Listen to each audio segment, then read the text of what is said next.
Dodgers game 1 today, NLDS. Discover card key matchup. Other banks make it complicated. Discover doesn't. Redeem your rewards. Cash, any amount, anytime. Discover.com/redeem rewards. Terms apply. So Matt Rule got fired yesterday after a 1-4 start. It was very quick, but in college football, 75% of it is the head coach. Ohio State, Clemson, Bama, Georgia, Oklahoma. Those teams win forever regardless of who the quarterback is. Oklahoma now doesn't have the right coach. They lose, right? Clemson lost for years. They got the right coach. Ohio State briefly didn't have a right coach. Now they win. Bama has had bad teams, not with Saban. College, it's about the coach. NFL's different. The games are closer. The margins are smaller. It's about, do you have a quarterback that can make a play late? Matt Rule never got one. So Spurrier, Saban, Urban Meyer, great college coaches where you're the GM and the coach and the culture setter and everything. That's what it's all about. Pay the coach whatever it costs in college for a great coach. Figure out the quarterback and the other players later. But I mean, Brady's a great example. He won with Arians. He's won with Todd Bowles. He won with Belichick. The coach becomes less crucial. Now, that doesn't mean I would not look at a college coach eventually. But college and pro football are totally different, and sometimes you need a different kind of guy. Sean Payton was on our show yesterday. He's an NFL guy through and through, and he talked about it. First off, the jump sometimes from a successful college head coach to an NFL head coach is larger than you think. I particularly don't like getting dressed up. But in college, as a head coach, you're going to be in dress shoes, slacks. I like putting a pair of Jordans on in sweats and going to watch film. Yeah. And I don't want to deal with a booster, and I don't really want to talk to the parent of a player. The transition, number one, is significant. I always felt you have to know your own personality. If control matters to you, be a college coach. Nick Saban likes control. That's his personality. And there can be a lot of reasons. That's not a criticism. A lot of people like control. Maybe you had a chaotic childhood. Maybe you didn't have control early in your life, and your psychology is you like to control things. You trust yourself. You don't trust others as much.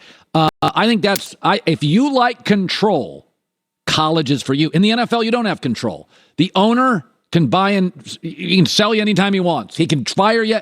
Owners don't care. They write $40 million checks. They're rounding errors. You have no control in the NFL. Also, you have a GM, so you don't even control all your draft picks.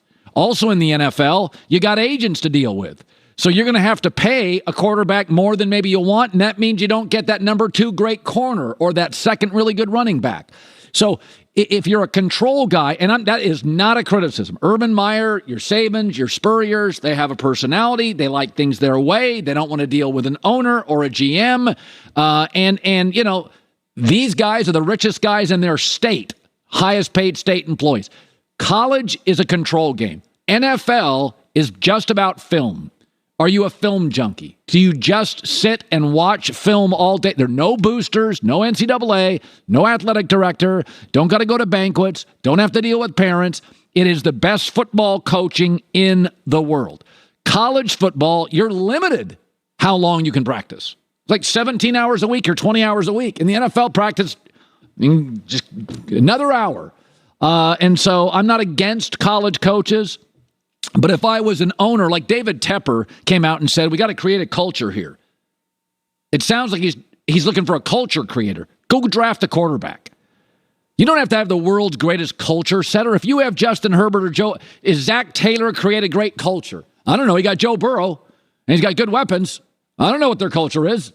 I don't even like his play calling all the time. He's got Joe Burrow, so I'm pretty good with it.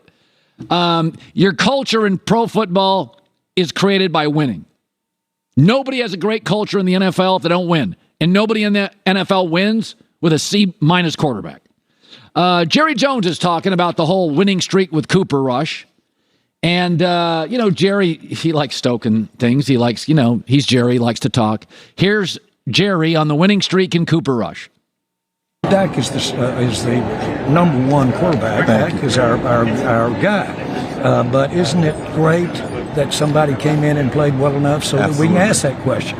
That's my point. I have no idea whether he'll line up against Philadelphia or not, but he'll get better. And what's inspirational here is that we got a lot of good players that didn't play today that we've got help on the way with.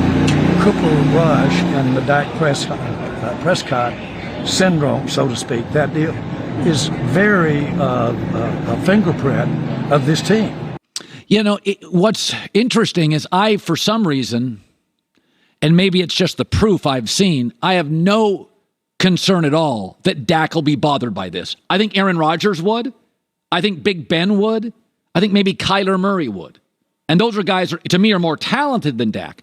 But Dak's great quality has always been not his tangibles, it's his intangibles. He's rock solid as a guy. He believes in himself. He's an underdog. He's always been doubted. He's always been a fighter. I don't think this will disrupt Dak at all. I don't think Big Ben could handle it.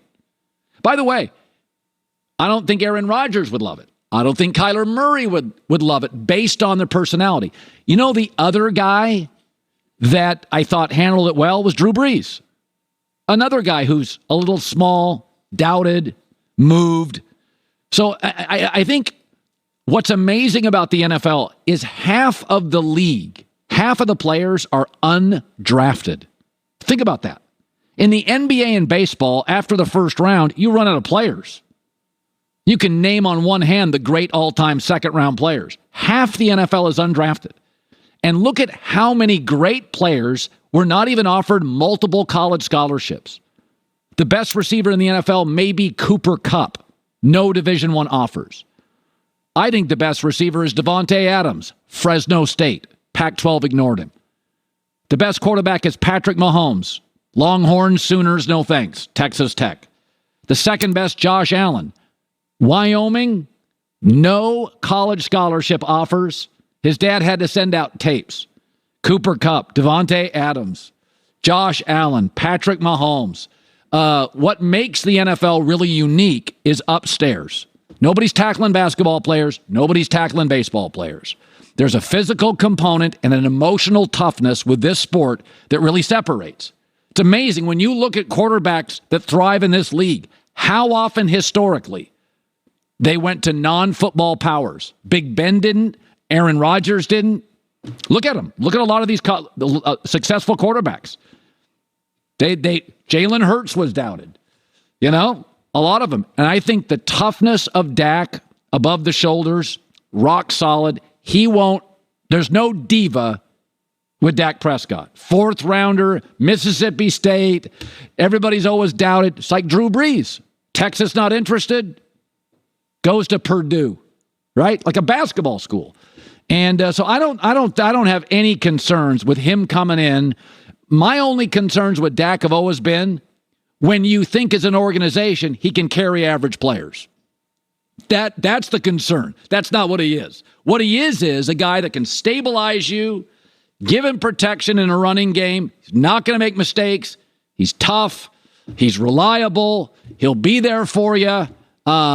But I don't think this. It's hard to have a quarterback controversy when the quarterback wouldn't allow it. I think this would unravel Big Ben. He'd be leaking stuff to the press when they drafted the kid out of Oklahoma State. That drove him nuts. He was like in the prime of his career. Over 31,000 businesses have the confidence they need because of NetSuite. Right now, NetSuite